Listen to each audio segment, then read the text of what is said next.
سلام، به یه قسمت دیگه از پارچه‌های تعمیری خوش اومدین. لباسی که این سری داریم یه شلواره. میخوایم ازش کراپ در بیاریم، ولی بریم ببینیم چه جوری میشه.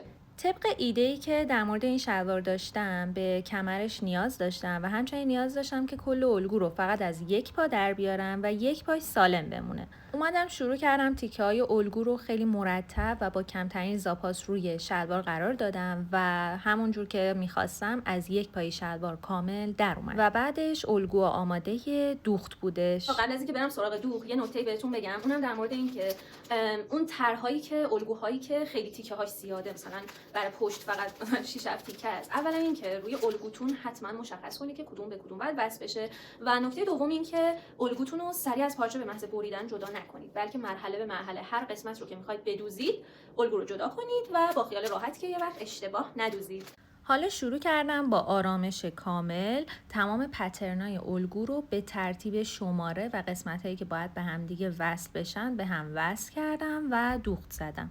باید قسمت جلو و پشت رو جداگونه آماده می کردم، تیکه هاشو مرتب به هم دیگه دوخت می زدم و بعد از اینکه آماده شدن حالا از قسمت سرشونه و پهلو به هم دیگه وصلشون می کردم. بعد از اون شروع کردم یه اتوی حسابی روش زدن. اون قسمت پای شلوار رو هم که لازمش داشتم رو به صورت یه مستطیل مرتب درش آوردم و دوخت زدم و آمادش کردم. دیگه بریم سراغ مانکن. حالا میام مدل رو روی مانکن قرارش میدم و فیکسش میکنم با مانکن که برشا جای درست قرار بگیره.